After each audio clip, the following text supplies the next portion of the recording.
Buenas noches, ¿cómo están? Pura vida. Como dijo Rodri, mi nombre es Sergio Esteves y soy uno de los pastores de Casa 242. No siempre tengo la oportunidad de poder enseñar la palabra el fin de semana, pero hoy fue muy bonito que tuviera la oportunidad porque Rodri y Luz son de mis mejores amigos y los conozco desde hace muchísimos años, desde que Luciana tenía como 10 años y Rodri como 13, 14 años, entonces hemos caminado mucho rato juntos, entonces para mí es muy especial este día. Antes de arrancar la charla y orar, creemos en que es bonito honrar a las personas y hoy tenemos unos invitados que vienen desde Estados Unidos. Ellos son parte de una organización que se llama Branches y ellos básicamente lo que hacen es buscar líderes claves alrededor del mundo que tienen negocios o han emprendido para, a través de establecer una relación clave con ellos, poder transformar las comunidades y a través de sus negocios poder avanzar el reino de Dios. Entonces estamos muy felices de tenerlos aquí y ahora lo hice en español para que ustedes pudieran entender, los que no hablan inglés. Mi inglés no es muy bueno, entonces voy a tratar de hacerlo en inglés. So I want to say hi to the team of Branches over there. We are very glad to have you here. I just told everybody that what your mission and what you do, and we're very grateful for your work and how the Lord has given you a vision through business to advance His kingdom for His glory. So we're very glad to have you here, and I hope you enjoyed this night. ¿Cómo me fue? Alguillo, ¿ah? Viera lo bien que habla mi hermana inglés. Y ayer andaba cenando donde mis papás y mi papá me dijo, pero usted no habla bien inglés. Y le digo yo, no, papi, los idiomas no son los míos son los números. Y me dice, ¿para qué le pagué una escuela tan cara entonces? Y le digo yo, de ahí, papi, no todos tenemos los mismos talentos, pero uno se defiende. Bueno, ahora sí vamos a orar para pedirle al Señor que nos bendiga mediante la predicación de su palabra. Padre Celestial, te queremos dar gracias, Señor, por la oportunidad de estar aquí hoy reunidos. Señor, y queremos respirar profundo en este momento, Señor. Queremos respirar profundo, Dios, y cobrar conciencia de que tu presencia está aquí, de que estamos reunidos delante de un Dios vivo y todopoderoso, y de un Dios que no solamente nos creó, sino que mediante su palabra y su creación se ha decidido revelar a nosotros. Señor, y eso es un enorme privilegio y un enorme regalo, Dios, poder tener un medio por el cual podemos conocerte, Dios. Y te pedimos que bendigas este tiempo hoy, que ilumines nuestro corazón, ilumines nuestra mente mientras escuchamos tu palabra, Señor, y que tu Espíritu nos ayude a llevar a la práctica, que tu Espíritu transforme nuestra vida y que mediante esto, Señor, podamos darte gloria a ti, Dios. Ponemos este tiempo en tus manos y es en el nombre de Jesús que todos juntos oramos. Amén. Obviamente la declaración que estoy a punto de hacer, obviamente no, podría decirse lo mismo de muchas otras cosas, pero yo creo que en este mundo existen dos tipos de personas en cuanto a la comida, en cuanto a la hora de comer. Están las que casi siempre saben lo que quieren pedirse, lo que les gusta, y por lo tanto deciden muy rápido. Llegan a un restaurante, tal vez no tienen que ver ni mucho tiempo el menú, deciden rápido. Normalmente a estas personas no les gusta compartir su plato. Son del tipo de personas que no les gusta que alguien les diga, ay, para probar, me regalas un poquito, porque ellos están tan decididos de lo que quieren y que les gusta tanto que lo quieren solo para ellos. Ese es un tipo de persona. Hay otro tipo de persona que más bien llega a un restaurante, le dan un menú y le cuesta muchísimo trabajo poder decidir de todo lo que el menú ofrece una sola opción para escoger para comer. Y normalmente estas personas, a diferencia de las primeras, sí les gusta compartir. Porque cuando les cuesta decidir, se juntan con alguien, ¿verdad? Y entonces le hacen una propuesta, como yo pido esto y vos pides esto y los dos probamos y compartimos. Y entonces depende de cómo sea la otra persona, le aguanta la propuesta o no. Entonces quiero ver cómo estamos hoy aquí. Quiero pedir que levanten la mano los que son del primer tipo, los que no les gusta compartir. Tenemos bastantes. Y del segundo tipo, los que les encanta compartir. Creo que somos más esos, ¿verdad? Creo que somos más inteligentes nosotros. Sin ofender a nadie. A mí me encanta compartir. Creo que es lo más rico, ¿verdad? Uno puede probar dos cosas al mismo tiempo. Puede pedirse 2 pizzas y prueba un sabor de pizza y otro sabor de pizza. O puede ir a desayunar y decirle a alguien que se pida un buen omelette y a la otra persona que se pida unos pancakes. Y así come salado y come dulce.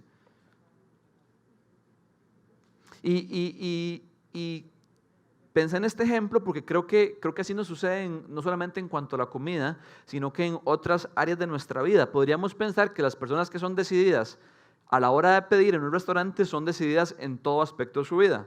O al revés, que las personas que son indecisas a la hora de saber qué quieren comer son indecisas en toda área de su vida. Pero creo que eso sería generalizar un poco la cosa. Sin embargo, yo creo que hay algo en lo que a todos sí nos cuesta estar 100% decididos de que es solo por un camino. Cuando usted y yo no estamos seguros del camino que hay que tomar o de cuál es la mejor opción, lo más lógico es que actuemos como las personas que les gusta compartir un platillo. Nos gusta tener un pie de un lado y un pie de otro lado, como para mantener las dos opciones vivas y no correr tanto riesgo. Y yo creo que los creyentes, los hijos de Dios, muchas veces estamos estirados a ese punto en cuanto de quién depende nuestra supervivencia y de quién dependemos finalmente. Y por eso es que creo que normalmente estamos un poco inseguros si nuestro sentido de bienestar, si nuestro sentido de provisión depende últimamente de Dios o depende de alguna manera de lo que poseamos y de las riquezas que podamos acumular. Y les hablo de esto porque hoy vamos a estar hablando un poquito sobre cómo las cosas de este mundo normalmente nos traen preocupación. De hecho, la semana pasada Rodri nos habló del famoso pasaje donde Jesús dice que no acumulemos tesoros en la tierra, sino tesoros en el cielo. Y luego Jesús dice que donde esté nuestro corazón, ahí va a estar nuestro tesoro, o al revés, donde esté nuestro tesoro, ahí va a estar nuestro corazón. Entonces, lo que Jesús nos estaba enseñando a través de la charla la semana pasada es que una vez que hemos puesto nuestra fe en Él y nos convertimos en sus hijos y en sus seguidores, lo que Dios espera es que Él sea y tenga el primer lugar de nuestro corazón, que Él tenga lo primero de nuestra vida. Y la Biblia utiliza esta imagen del tesoro para comunicar eso. Y después de eso Jesús aclara que nadie puede servir a 2 señores, porque estará amando a uno y menospreciando al otro. Y concluye diciendo, por lo tanto, nadie puede servir al Señor y a las riquezas al mismo tiempo. Entonces vemos como a un Dios celoso, pero no celoso en el sentido de que tiene envidia de alguien más, sino celoso en el sentido de que Él no quiere compartir, una vez que hemos puesto nuestro corazón en Él y nos hemos rendido por completo a Él, compartir eso con nadie más. Y la razón por la que Dios es así de celoso es porque Él sabe que cuando entregamos nuestro corazón a algo más, y específicamente a las cosas materiales, lejos de encontrar bendición, lo que normalmente nos sucede es que nos vemos perjudicados. No porque las cosas materiales o las riquezas sean malas en sí mismas, sino porque normalmente no sabemos darle un balance apropiado a nuestro corazón y empezamos a perseguirlas de una manera desmedida. Y por eso es que Jesús habla y utiliza la palabra que para mí es demasiado poderosa, acumular. Acumular es tener más y tener más y tener más y tener más, sin que haya un momento donde hagamos una pausa y nos preguntemos cuánto es demasiado o cuánto es suficiente. Entonces, cuando usted y yo empezamos a acumular riquezas y a perseguir lo material, tarde o temprano, probablemente vamos a dejar a Jesús de un lado y lo material se convierte en la razón de nuestro existir y en el motivo por el cual estamos aquí en la tierra. Entonces, si ustedes son como yo, cuando Jesús dice, no hagan tesoros en la tierra, sino acumulen tesoros en los cielos, porque no pueden servir a 2 señores, me servirán a mí o servirán a las riquezas, y a donde está tu tesoro está tu corazón. Yo estoy ahí sentado y yo digo, uy, yo quiero que el Señor sea mi único tesoro. Yo quiero servir únicamente a Dios. Pero al mismo tiempo empieza una serie de pensamientos en mi cabeza que son contradictorios al anhelo de mi corazón. Y escribí un párrafo de lo que normalmente son esos pensamientos. Dice así: ok, Señor, eso es lo que yo pienso. Ok, Señor, yo quiero vivir así. Quiero que vos seas mi tesoro. Quiero que vos seas lo que más valoro. Pero qué miedo. ¿Cómo sé si me va a alcanzar? ¿Iré a tener suficiente? Dios, es que la vida cada vez está más cara. Dios, pero es que todo el mundo a mi alrededor vive de esa manera. Dios, la gente que más tiene, menos incomodidades tiene. Es que vivir así conlleva muchas limitaciones. Dios, es que lamentablemente la plata es la que mueve al mundo. Yo quiero, pero no sé si realmente puedo lograrlo. Cuando siempre que he escuchado ese pasaje de no hacer riquezas en la tierra, sino en el cielo, un anhelo se despierta en mi corazón, pero inmediatamente, como, si soy muy sincero, como que esos pensamientos me bombardean y como que me atan de manos. Y yo creo que precisamente por eso es que Jesús, después de la sección de la semana pasada, empieza en su sermón del monte de la siguiente manera. Y vamos a estudiar Mateo capítulo 6, del versículo 25 al 34. Si tienen sus Biblias, los quiero invitar a que la abran y busquen el pasaje, si no va a estar en la pantalla. Dice así: por eso les digo, me tomé el tiempo de hacer un pequeño refrescamiento de la semana pasada, porque lo que estamos estudiando hoy está relacionado con la semana pasada. Jesús arranca conectando esta enseñanza con lo que él venía hablando. Dice, por eso les digo lo siguiente: no se preocupen por su vida, qué comerán o beberán, ni por su cuerpo, cómo se vestirán. ¿No tiene la vida más valor que la comida y el cuerpo más que la ropa? Fíjense en las aves del cielo, no siembran ni cosechan ni almacenan en graneros. Sin embargo, el Padre Celestial las alimenta.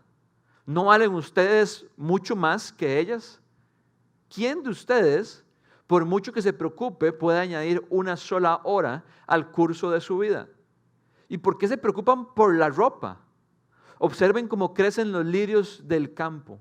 No trabajan ni hilan, sin embargo les digo que ni siquiera Salomón, con todo su esplendor, se veía como uno de ellos.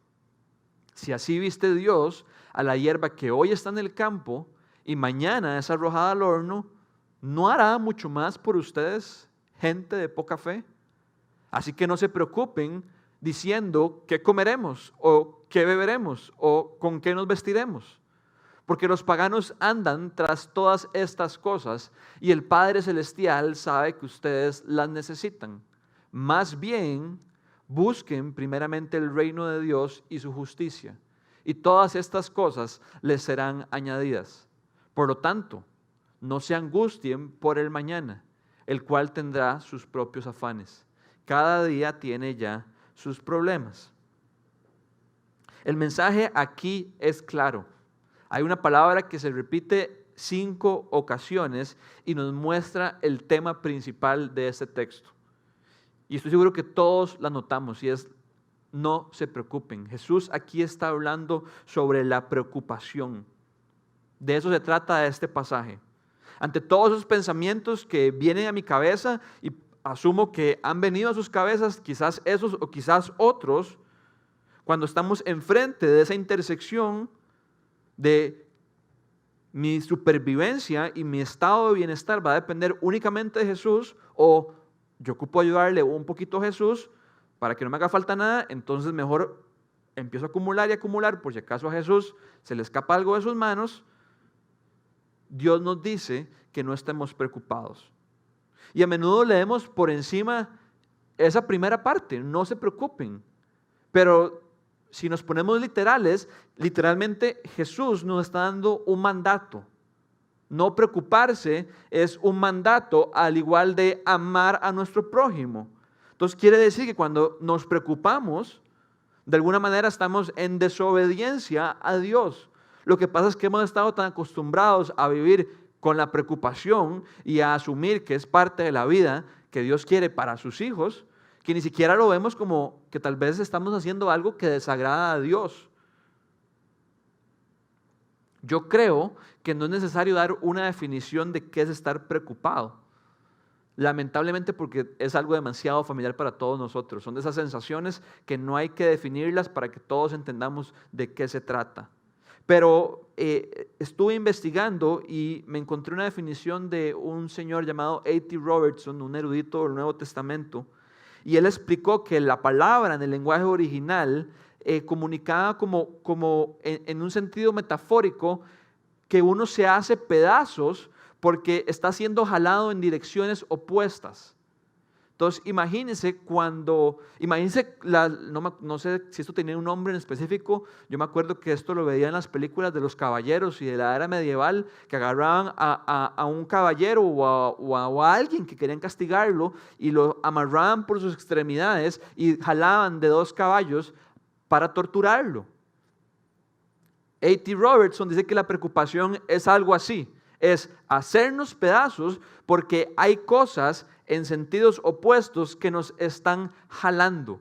Y yo creo que describe perfecto lo que usted y yo muchas veces sentimos cuando estamos preocupados, como que no sabemos por qué estamos como estamos, no sabemos por qué estamos ansiosos o estresados o de mal humor, nada más sentimos como que nos están jalando para todo lado y no nos gusta sentirnos así. De hecho, mi esposa puede darse fácilmente cuenta cuando yo estoy preocupado. Aparte de andar de mal humor, empiezo a rascarme la cabeza constantemente, empiezo a hacer así, siempre es como con estos 2 dedos y siento como que me voy a arrancar la jupa. Entonces cuando yo hago así, ella me dice, suave Checho, suave, ¿qué está pasando? Hay veces en las que yo estoy tan preocupado por algo que hasta interfiere en mis ratos de oración. Deseo orar, deseo buscar a Dios, me siento en mi sillón, empiezo a hablar con Dios y siento 1.000.000 de pensamientos sacudiéndome a 1000 por hora. Así me sentí la semana pasada, de hecho, un poco. Y la imagen que sentí que describía como yo me sentía era como una coca batida, ¿verdad? Como, así estaba mi cabeza, revolucionada. En ocasiones hay momentos donde también me ha costado dormir por los niveles de preocupación. Uno llega, pone la cabeza en la almohada y sus pensamientos siguen dando vueltas, uno está ansioso. Y cuando estoy muy estresado, de hecho, se me empieza a brotar la cara en esta parte de la nariz y aquí entre las 2 cejas de una alergia, como que se me hacen unas escamas. Entonces, cuando salen esas escamas, tal vez yo todavía no me he dado cuenta, pero es una alerta de que estoy un poco estresado y preocupado. Así es como reacciono yo. Pero yo quiero preguntarles a ustedes cómo reaccionan ustedes cuando están preocupados. Algunos síntomas son la impulsividad, comemos más de la cuenta, estamos físicamente en un lugar, pero mentalmente estamos en otro lado. Estamos distraídos, estamos dispersos, no podemos poner atención, no podemos concentrarnos. Nos sentimos como asfixiados a veces. Y me gustó de hecho cómo lo describe Jesús en la parábola del sembrador. La parábola del sembrador dice que hay un sembrador que va regando semilla y cada semilla cae en diferente terreno. Y luego Jesús la explica. Y en Mateo 13:22 dice así: el que recibió la semilla que cayó entre espinos, que era un tipo de terreno, es el que oye la palabra, pero las preocupaciones de esta vida y el engaño de las riquezas. Ojo, qué interesante. Estamos en el Sermón del Monte, Mateo capítulo 6. 7 capítulos después, Jesús vuelve a relacionar preocupaciones con riquezas, preocupaciones con cosas materiales. El que oye la palabra, pero las preocupaciones de esta vida y el engaño de las riquezas la ahogan, de modo que ésta no llega a dar fruto. Nos sentimos ahogados cuando estamos preocupados. Y la verdad de este texto es que Dios no quiere que vivamos así. Estoy seguro que todos hemos escuchado el dicho, no se preocupe, ocúpese. Y lo que ese dicho quiere comunicar es que literalmente de nada sirve preocuparse. Y yo creo que lo que Jesús quiere enseñarnos a través de este pasaje va un poco en esa dirección. Pero ¿ocuparnos en qué? Encontramos la respuesta en el versículo 33. Versículo 25, Jesús inicia su discurso, no se preocupen. Y 8 versículos después, en el 33, Jesús nos da la respuesta. Más bien busquen el reino de Dios y su justicia, y todas estas cosas les serán añadidas. Así que en vez de preocuparnos, Dios quiere que nos ocupemos en Él y en su reino. Así podríamos resumir el tema central del pasaje hoy. La voluntad de Dios es que en vez de que nos preocupemos, Dios quiere que nos ocupemos en buscarlo a Él y buscar su reino. Y antes de desarrollar un poquito más esa idea, primero quiero que veamos algunos detalles del pasaje sobre la preocupación. Jesús dice: no se preocupen, en el versículo 25, por su vida, qué comerán o beberán, ni por su cuerpo, cómo se vestirán. Me parece interesante las cosas que Jesús por las cosas que Jesús nos dice que no nos preocupemos. No nos preocupemos por nuestra vida y no nos preocupemos por nuestro cuerpo. Y luego pone un ejemplo para cada una de esas. No se preocupen por su vida, qué comerán o qué beberán. Y luego dice: no se preocupen por su cuerpo, con qué se vestirán. Y lo que me llama la atención, y espero que esto no suene como rajón, más bien es un poco, no hay nada que rajar en esto. Yo casi nunca me preocupo por esas cosas. ¿Por qué voy a comer? ¿O por qué voy a tomar? ¿O con qué me voy a vestir? No me preocupo en el sentido de que no las voy a tener. Tal vez me preocupo como si la comida va a estar rica, o si va a alcanzar, o si esto me va a combinar bien. Pero lo que me impresiona de esto es que Jesús está dando un mensaje muy poderoso, como muchas veces nosotros llegamos a preocuparnos por cosas que Jesús ni siquiera considera necesarias en nuestra vida. Cuando Jesús pone de ejemplo nuestra vida, qué comeremos, qué beberemos, nuestro cuerpo, con qué nos vestiremos, creo que está tomando esas tres cosas como punto de partida, como lo que son nuestras necesidades básicas. Y si ustedes son como yo, muchas veces ni siquiera me preocupo por eso. Paso preocupado por otro montón de cosas. Y que ante lo que Jesús está enseñando, creo que son cosas que todas caben en una misma categoría, en una misma caja. Cosas secundarias, cosas que no son indispensables. Cosas que hemos llegado a creer que dependemos de ellas para estar satisfechos, para sentirnos completos. En ocasiones, algunas de esas cosas en mi vida es el ejercicio. El jueves antepasado mi esposa cumplió años y a mí me toca trabajar los jueves aquí en la noche. Entonces le pedí permiso a Rodri para poder llevarla a desayunar, porque en la noche no me iba a dar chance. Y llevarla a desayunar el día de su cumpleaños implicaba que ese día yo no entrenara. Y a mí me gusta ser muy estructurado con mi programa de entrenamiento. Y entonces yo juré que no me iba a afectar. A mi esposa yo la amo demasiado y es el día de su cumpleaños, entonces yo sé que eso es demasiado secundario. Pero cuando el jueves a cierta hora eché el cassette para atrás y me di cuenta que no había entrenado, como que me empecé a sentir ansioso. Como, uy, no entrené. Y por un lado mi casa era como, Mike, ¿qué pasó? ¿No pasó nada? Uy, pero no, ¿verdad? Como que no me sentía del todo cómodo. Nos preocupamos por un montón de cosas. Ni siquiera son por las cosas más básicas muchas veces. Yo creo que si Jesús viera mi vida y siempre ve que por lo que estoy preocupado es porque no tengo nada que comer o no tengo que vestirme, a pesar de que no es su voluntad para mi vida, creo que tal vez diría, no, pero es que este man está preocupado en serio por lo más importante. Porque si no come, dice, va a morir de hambre. Pero hemos llegado a hacer de las cosas adicionales y extras cosas esenciales, y esa no es la voluntad de Dios para nuestra vida. Y quiero que nos hagamos la siguiente pregunta: si solo tuviéramos alimento y ropa, si esas fueran nuestras únicas posesiones, ¿seríamos capaces de ser felices? ¿De ser plenos? Si Dios nos quitara todo lo demás, todo, métalo en una caja, ¿seríamos capaces de ser plenos, de estar satisfechos? Porque yo creo que de alguna manera eso es lo primero que quiere comunicar en este texto. Cómo en el siglo XXI nos hemos llenado de chunches, literalmente es la palabra, chunches, cosas, chuicas, todos los sinónimos que utilizamos los ticos, y les hemos entregado nuestro sentido de satisfacción y bienestar a esas cosas.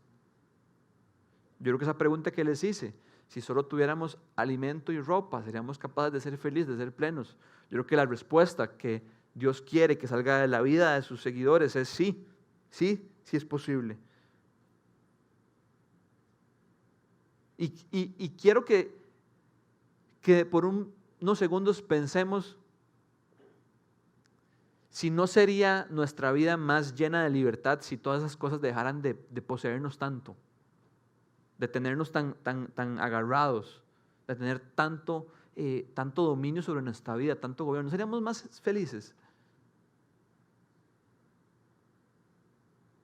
Me gustó mucho como el salmista en el Salmo 73, versículo 25, dice: ¿a quién tengo en el cielo sino a ti?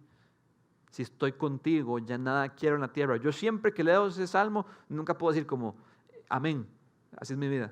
Siempre es como, siempre lo convierto inmediatamente en una petición de oración. Uy, Señor, ayúdame a poder decir esto algún día en mi vida. Que estoy tan lleno en vos, que estoy tan satisfecho en vos, que si te tengo a ti en los cielos, ya nada quiero en la tierra, no ocupo nada más. Creo que eso es de lo primero que Jesús nos quiere comunicar. Luego Jesús dice en el versículo 26, fíjense en las aves del cielo, no siembran ni cosechan, ni almacenan en graneros, sin embargo el Padre Celestial las alimenta. ¿No valen ustedes mucho más que ellas? Versículo 28, ¿y por qué se preocupan por la ropa? Observen cómo crecen los lirios del campo. No trabajan ni hilan, sin embargo les digo que ni siquiera Salomón, con todo su esplendor, se vestía como uno de ellos. Entonces Jesús nos da una indicación, nos dice, fíjense en las aves del cielo y observen los lirios del campo. Jesús nos dice que en vez de preocuparnos, nos fijemos en las aves y observemos a los lirios. Y rápidamente podríamos preguntarnos, bueno Jesús, ¿y eso cómo me va a ayudar a que a mí nunca me falte el pan y a que nunca me falte una mudada de ropa? Yo entiendo entiendo lo que dice el pasaje, que las aves no pueden trabajar, pero aún así vos las alimentás, y que los lirios tampoco pueden trabajar y que aún así vos los vestís de unas maneras preciosas. Dios, pero si yo no trabajo o si yo no me preocupo por mí mismo, así hemos utilizado esa frase, si yo no me preocupo por mí mismo, nadie más se va a preocupar por mí. Entonces aquí la cosa es poniéndole, acumule, guarde, para ver si acaso salgo adelante. Pero yo no creo que eso sea lo que Jesús quiere enseñarnos. Jesús nos está llamando a vivir una vida de, bueno, yo voy a ver las aves del cielo y los lirios del campo y de todo va a caer de arriba. Eso sería un llamado a la vagancia y a la irresponsabilidad. De hecho, el apóstol Pablo, en una de sus cartas en 2 Tesalonicenses, dice lo siguiente: en esta iglesia, en la iglesia tesalónica, habían un grupo de creyentes muy vagabundos. Y Pablo dice, incluso cuando estábamos con ustedes, les ordenamos, el que no quiera trabajar, que tampoco coma. Ojo qué fuerte, el que no trabaja, que no coma. Nos hemos enterado de que entre ustedes hay algunos que andan de vagos, sin trabajar en nada y que solo se ocupan de lo que no les importa. A tales personas les ordenamos y exhortamos en el Señor Jesucristo que tranquilamente se pongan a trabajar para ganarse la vida. O sea, que se pongan a bretear, que dejen de andar de vagabundos. Entonces, cuando Jesús nos dice que veamos a las aves y veamos a las flores y veamos cómo Él las cuida y las bendice, no nos está llamando a simplemente quedarnos de brazos cruzados, sino que lo que nos está llamando es a considerar la invitación de experimentar el privilegio que, a diferencia de las aves y de las flores, usted y yo tenemos y hemos puesto nuestra fe en Jesús de ser sus hijos. De no llamar a Dios simplemente como Dios, como un ser todopoderoso, quizás lejano en nuestras imaginaciones, así lo hemos visto, sino poder llamarlo nuestro Padre y sentirnos y sabernos sus hijos, apropiarnos de nuestro valor como hijos. Si cuida de las aves, que son criaturas, ¿cómo no va a cuidar de nosotros, que somos sus hijos? Si cuida de los lirios, que hoy están y mañana son secados y dejan de estar, ¿cómo no va a cuidar de nosotros, que valemos mucho más que ellos? Y deberíamos preguntarnos, ¿qué tanto más valemos nosotros? Tanto más que por nosotros fue que envió a su Hijo Jesucristo a morir por nosotros en la cruz, como nuestro sustituto, para recibir nuestro castigo, para pagar por nuestros pecados. Me gusta como el apóstol Pablo lo dice en Romanos 8:32, dice, el que no escatimó ni a su propio Hijo, sino que lo entregó por todos nosotros, ¿cómo no habrá de darnos generosamente junto con Él todas las cosas? Este pasaje nos enseña a razonar de lo más grande a lo más pequeño. Nos muestran a un Dios generoso, pero no un Dios generoso con el menudo que le sobraba, sino un Dios generoso con lo más valioso que tenía, su único Hijo. Dice que no lo escatimó, sino que lo entregó por nosotros, pecadores, para reconciliarnos y para poder abrir un camino y que pudiéramos ser sus hijos. Si Dios ha demostrado su cuidado de esa manera por nosotros y su amor de esa manera por nosotros, ¿cómo no se va a encargar de cuidarnos y de proveernos en nuestras necesidades más básicas y elementales?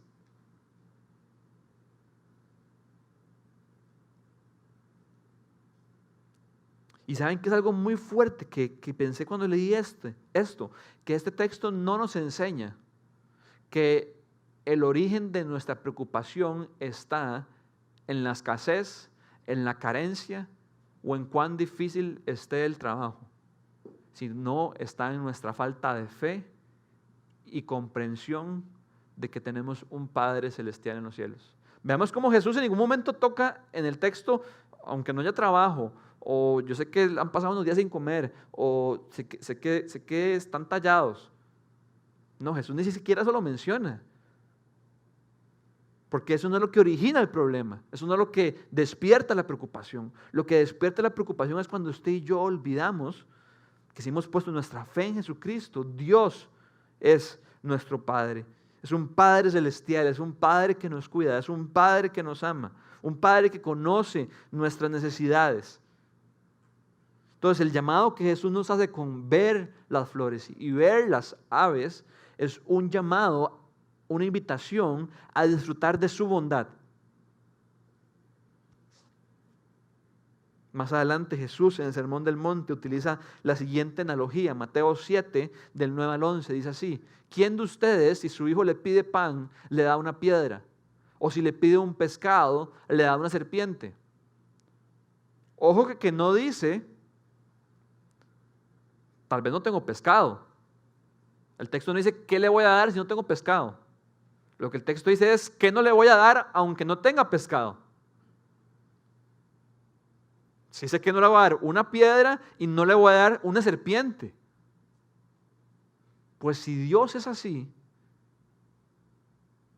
no, pues si ustedes, aún siendo malos, saben dar cosas buenas a sus hijos, ¿cuánto más su Padre que está en el cielo dará cosas buenas a los que le pidan? Y yo creo, con todo mi corazón, este año Dios se ha encargado de hacérmelo ver, que necesito demasiado crecer en comprender esto, que Dios es mi Padre, que Dios cuida de mí, que Dios me ama. A veces pensamos como que es de las cosas que uno pasa al principio, ¿verdad? Como las cosas más básicas, como si el cristianismo fuera una escuela, como ya pasé por ahí, ya me gradué. Y yo creo que esta es una de las verdades de las cuales tenemos que volver y volver y volver y volver y volver.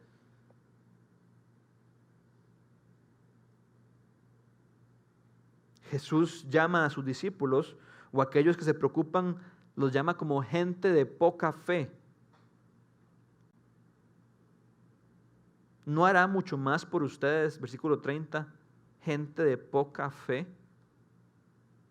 Y luego nos contrastan el versículo 32 con los paganos. Los paganos andan tras todas estas cosas, pero el Padre Celestial sabe que ustedes las necesitan. Jesús no solo quiere que sintamos por un momento todo su amor, sino que en palabras bonitas nos está haciendo un llamado a confiar en su provisión. Y digo en palabras bonitas porque yo creo que realmente lo que Jesús está haciendo es jalándonos las orejas. nos llama gente de poca fe. Cuando usted y yo nos preocupamos, estamos reflejando nuestra poca fe y nos está comparando con los paganos, aquellos que no conocen a Dios, que no buscan a Dios y que no creen en Dios. En pocas palabras, cuando usted y yo vivimos preocupándonos por las cosas materiales de este mundo, estamos viviendo exactamente igual que las personas que no conocen a Dios, que no han puesto su fe en Jesucristo y que no quieren nada con Dios. Cuando Dios siempre ha querido que sus hijos vivan de una manera diferente, que sus hijos marquen la diferencia. Es decir, es como si por esos momentos nos diera una amnesia espiritual y se nos olvida lo que somos. Se nos olvida que somos hijos de Dios. Son momentos donde dudamos, son momentos donde la incredulidad nos invade, son momentos donde empezamos a confiar más en nosotros mismos. Y como resultado, como estamos confiando más en nosotros mismos, ¿qué hacemos? Empezamos a acumular, y empezamos a acumular, y empezamos a acumular, y a guardar, y a guardar, y a guardar. Y no se me ocurre mejor ejemplo que el del pueblo de Israel mientras estuvo en el desierto. Dios sacó al pueblo de Israel de la esclavitud en la que estaba en Egipto. Y ellos, de malagradecidos, empezaron a reclamarle a Dios y a Moisés de que se iban a morir de hambre, de que no tenían nada que comer, que estaban mejor en Egipto, que ahí se pegaban unos banquetes buenísimos, cuando todo eso era mentira. Y Dios, en su gracia y su misericordia, le dice a Moisés: calma el pueblo, mañana se van a hartar de comida. Les voy a enviar codornices, les voy a enviar maná, pan del cielo. Pero veamos lo que pasa, Éxodo 16, 19 al 20. Moisés les dijo al pueblo: Dios les va a mandar maná, pero nadie debe guardar nada para el día siguiente. Y todos los sergios hicieron lo contrario. Hubo algunos que no le hicieron caso a Moisés y guardaron algo para el día siguiente, pero lo guardado se llenó de gusanos y comenzó a apestar. Entonces Moisés se enojó contra ellos. ¿Por qué ellos guardaron? Porque al igual que usted y yo muchas veces dudamos de que mañana Dios va a proveer. Dios dijo que todos los días iba a llegar la ración diaria. El único día donde tenían que agarrar doble era antes del día de reposo, porque en el día de reposo no debían hacer eso. Entonces Dios ese día se iba a encargar de suplirles el doble. Pero todos los demás días tenían que agarrar su porción del día. Pero hubo unos que empezaron a guardar, y mejor por aquí, si por si acaso.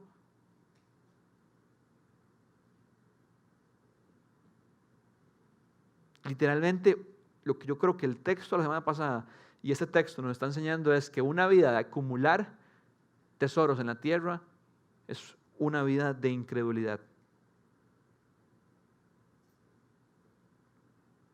El autor de Hebreos escribió que sin fe es imposible agradar a Dios. Una vida de no acumular es una vida de fe. Una vida de acumular es una vida de incredulidad. Y yo me pregunté, ¿cuál tipo de vida quiero? ¿Cuál tipo de vida quiero tener yo?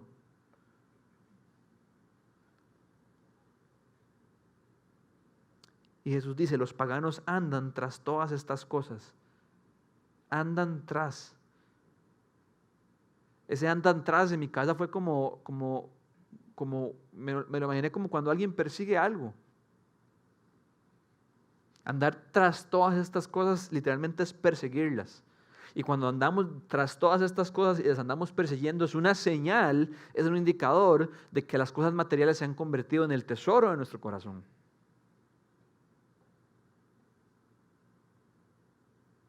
Preocuparse por las cosas materiales también es algo insensato.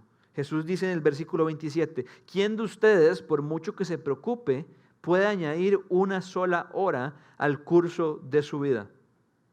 Y no pretendo quedarme mucho en este punto, porque creo que la pregunta por sí sola cumple su propósito a la perfección. Es una pregunta que no requiere respuesta, no porque no la tenga, sino porque es demasiado obvia. La respuesta es nadie. Nadie, por mucho que se preocupe, puede añadir tan solo una hora al curso de su vida. Pero a nosotros se nos olvida. Entonces quiero que hagamos algo. Yo voy a hacer la pregunta Y cuando termines la pregunta, quiero que todos digamos en voz alta, duro, nadie, ¿ok? Jesús nos dice hoy, ¿quién de ustedes, por mucho que se preocupe, puede añadir una sola hora al curso de su vida? Y yo siento que ocupamos eso que acaba de pasar, lo ocupamos en nuestra vida. Gente que nos diga, pero ¿por qué estás tan preocupado? Si nada va a pasar, nada va a solucionar, nada va a cambiar. Tenemos que pedirle ayuda a Dios para que eso se nos quede grabado. Nadie, nada. A esto yo le llamo la insensatez de la preocupación, porque pensando que algo va a cambiar, más bien lo que está haciendo es, en vez de agregarnos vida, nos quita vida. Ninguno de nosotros, cuando estamos preocupados, sentimos como que estamos llenos de vida, como, hoy sí me siento así, como lleno de energía. Más bien todo lo contrario, como andamos drenados, con alergia, rascándonos la cabeza, de mal humor, no dormimos bien, entonces al día siguiente andamos cansados. Lejos de agregarnos vida, más bien todo lo contrario, nos la quita. Y Jesús quiere que nos quedemos esto grabado en nuestro corazón.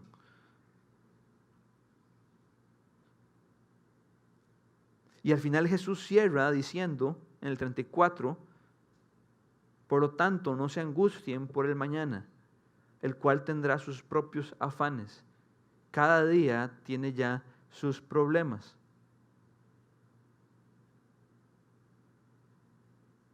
Dios quiere que nos quede claro, como uno cierra un discurso, siempre es muy importante, y Jesús cerró de esta manera, diciéndonos, no se preocupen por el mañana, no se angustien por el mañana, cada día tiene sus propios problemas. Entonces, ¿para qué se van a preocupar por el mañana si mañana van a haber nuevos problemas? Dios quiere que eso quede claro en nuestro corazón. Por más que usted y yo nos adelantemos al mañana, y esto suena como un trabalenguas, entonces mejor los voy a leer. Por más que nos adelantemos al mañana, al acumular en el presente lo que Dios quiere darnos en el futuro, eso no nos asegura nada. Por más que usted y yo nos adelantemos al mañana, ¿cómo me adelanto al mañana? En el presente acumulando todo lo que puedo. Para, según yo, estar bien parado para el futuro, aún eso no nos asegura nada. ¿Por qué? Porque Jesús no miente, la palabra de Dios no miente, y la palabra de Dios nos dice que el mañana tendrá sus propios días, sus propios problemas. No importa si el de la par llegó con más acumulado para el día de mañana. Ese día también va a tener problemas para esa persona. Pero ¿cómo? Si yo siento que la gente que más tiene como que más resuelve, como que más capacidad tiene de reacción, como que menos problemas le suceden. Bueno, ese es el engaño que las riquezas y el mundo nos hace ver. Mientras usted y yo estamos en esta tierra y Jesús no vuelva, vivimos en un mundo caído, donde todos los días nos tenemos que enfrentar a nuestro pecado, al pecado de la gente que nos rodea, a la muerte, al enemigo. El apóstol Pedro dice que nuestro enemigo, el diablo, anda como león rugiente, viendo a quién agarra mal parado para devorárselo. Y si todo eso es cierto, si usted y yo todos los días tenemos que luchar contra nuestro pecado, contra ver cómo hacemos para que el pecado de otro no me afecte tanto, ver cómo permanecer firme en la fe para que el enemigo, el diablo, no me devore como un león rugiente. Si todo eso es cierto, dígame si tener más de algo sirve ante esas cosas. Tener más de alguna manera me ayuda a luchar contra mis pecados. Tener más de alguna manera me ayuda a que el pecado del que está a la par me afecte menos. Y tener más de alguna manera ayuda a espantar al enemigo. No, en ningún sentido. Por eso es que Jesús dice que cada día tendrá sus propios problemas. Porque mientras estemos en este mundo caído y Jesús no haya vuelto, donde haga todas las cosas nuevas y establezca su reino por completo, esos son los problemas a los que los cristianos, usted y yo, nos tendremos que enfrentar. Entonces, lejos de preocuparnos, si preocuparnos no resuelve nada, y si cada día tiene sus propios problemas, entonces, ¿qué es lo que Dios quiere? ¿Qué es lo que Jesús quiere? Y esto nos lleva al punto principal del texto de hoy. No se preocupen por qué van a comer o por qué van a beber. No se preocupen por qué, con qué se van a vestir. Más bien, busquen el reino de Dios y su justicia. Eso es lo que Jesús quiere.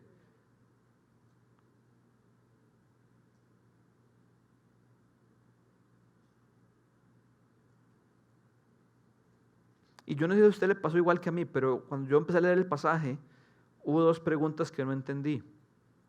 Jesús dice, no se preocupen por su vida, qué comerán o beberán, ni por su cuerpo, cómo se vestirán. Y luego dice, ¿no tiene la vida más valor que la comida? ¿Y el cuerpo más que la ropa?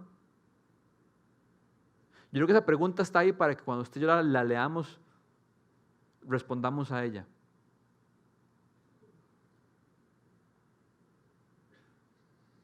¿No tiene más valor la vida que la comida y la bebida y el cuerpo que la ropa? Si nuestra respuesta es no, no tiene más valor. O sea, si las cosas que tienen más valor son las materiales, yo le preguntaría a usted, ¿por qué? ¿Por qué pensás eso? ¿Por qué crees eso? Porque no, creo que me costaría encontrar una muy buena respuesta. Y si usted y yo leemos esa pregunta, ¿no tiene acaso más valor la vida? ¿No tiene acaso más valor el cuerpo que lo material? Si nuestra respuesta fuera sí, yo creo que sí, yo creo que tiene más valor. Yo creo que Jesús no quiere que nos quedemos ahí. Yo creo que Jesús quiere que nos hagamos la siguiente pregunta, ¿cuál? ¿Cuál es ese valor? ¿No tiene más valor la vida? ¿No tiene más valor el cuerpo? Sí, Señor, tiene más valor. Bueno, ¿cuál, Sergio? ¿Cuál es ese valor? El texto no la responde. Pero mi teoría, mi hipótesis, es que ese valor mayor es el reino de Dios para nuestra vida. Jesús viene desarrollando su idea y dice, no se preocupen por esto, tendrá más valor esto que esto. Y luego hasta el versículo 25 nos dice, más bien preocúpense por el reino de los cielos. Creo que es la manera en la que Jesús está contestando la pregunta que hace arriba. Sí, claro que hay algo que tiene más valor que la comida y la bebida para la vida. Y sí, claro que hay algo que tiene más valor que la ropa para vestirnos, nuestro cuerpo. Es el reino de Dios. Y por eso es que yo les digo, búsquenlo de primero. Búsquenlo con todo lo que tienen. La semana pasada Rodri dijo que uno de sus versículos favoritos es el pasaje en el que dice que el reino de los cielos es como un hombre que encuentra un tesoro y que cuando ese hombre encuentra ese tesoro lleno de alegría, va y vende todo lo que tiene para comprar ese terreno y que ese tesoro le pertenezca. Y yo estaba allá atrás en la computadora y cuando Rodri dijo eso, yo tuve dos reacciones. Primero me cayó un poco mal, porque ese es mi versículo favorito. Entonces yo dije, no puede ser que este man tenga el mismo versículo favorito que yo. Pero esos ya son tonteras mías. Y lo segundo fue Dios confrontándome fuertemente. Porque una cosa es tener un versículo favorito y decírselo, y decir, este es mi versículo favorito. Pero sentí como que Dios ese día me dijo, ese versículo favorito tuyo ha estado siendo una realidad en tu vida. Yo, Jesús, mi reino, ha estado produciendo algo en vos que estarías lleno de alegría, aún vendiendo todo lo que tienes, con tal de quedarte con una sola cosa. Y ahí mismo empecé a arrepentirme y decirle al Señor, Señor, quiero verte así, quiero que seas el tesoro de mi corazón. ¿No tiene más valor la vida que la comida y el cuerpo que la ropa? Sí, su reino. Su reino es lo que tiene más valor para nuestra vida. Para eso fuimos creados, para habitar en Dios, para conocerlo, para experimentarlo, para avanzar su reino, para ser embajadores de su reino. Y por eso Jesús quiere que no nos preocupemos, porque cuando estamos preocupados no podemos disfrutar y experimentar todo eso. Estamos concentrados en todo eso, en vez de ver todo lo que Dios tiene para nosotros en su reino, que es tan valioso que aún venderlo todo es motivo de alegría. Entonces Jesús no solamente quiere que no estemos preocupados para que a usted y a mí no nos dé alergia en la nariz. Jesús quiere que usted y yo no veamos preocupados para que podamos experimentar al máximo quién es Él y quién es su reino. Y quiero cerrar leyendo el Salmo 63, 2, 8, esperando que esto nos recuerde y nos antoje lo valioso que es Dios, lo valioso que es su reino. Y si mientras leemos este Salmo siente que eso no describe su vida como yo lo siento muchas veces, hágalo de su oración mientras lo leemos. Vamos a leerlo y cerramos en oración. Dios, tu amor es mejor que la vida.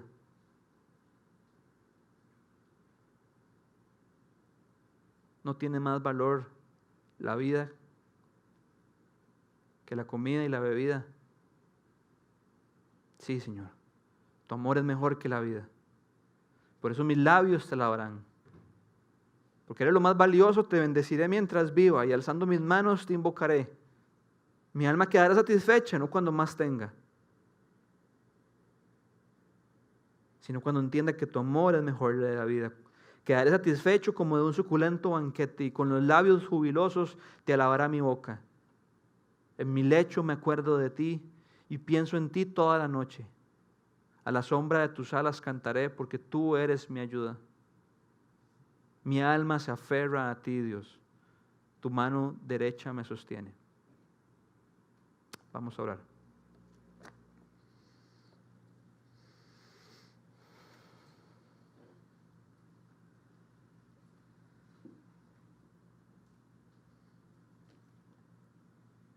Señor, gracias porque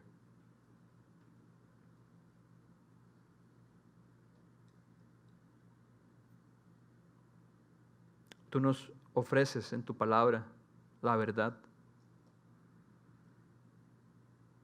Y nos muestras hoy, Señor, que tu amor es mejor que la vida. Esa vida que todos nosotros, o al menos yo muchas veces me he imaginado con un montón de chunches. Y al no tenerlos, llenarme de preocupación, de ansiedad, de pensar cómo voy a hacer para obtenerlos. Como un simple pastorcillo podrá asegurarse un futuro. Podrá asegurarse pagarle la escuela a sus hijos. O que no le haga falta nada a su esposa. Pero Señor, la solución ni siquiera es encontrar respuestas a esas preguntas. La solución es recordar una y otra vez que tu amor es mejor que todo eso.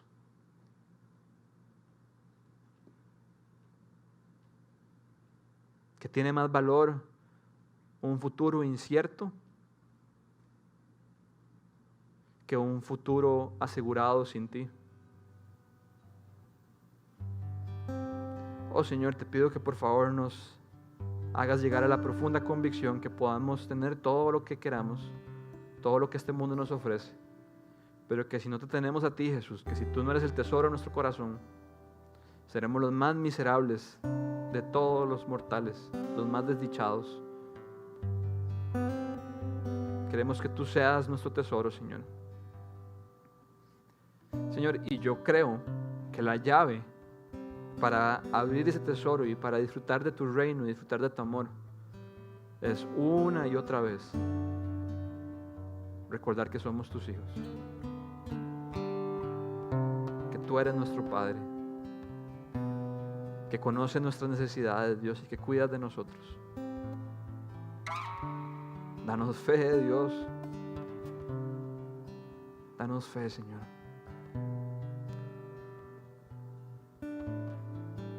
Como oró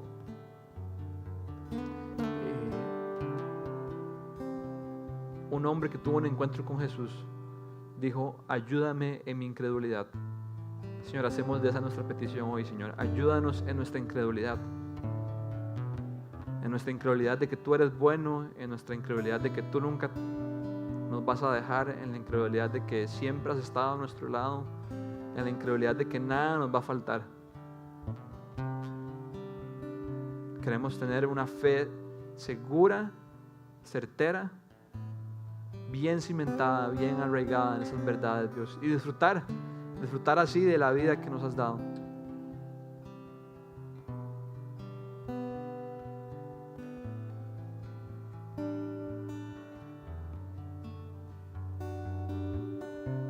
Te adoramos, Señor Jesús.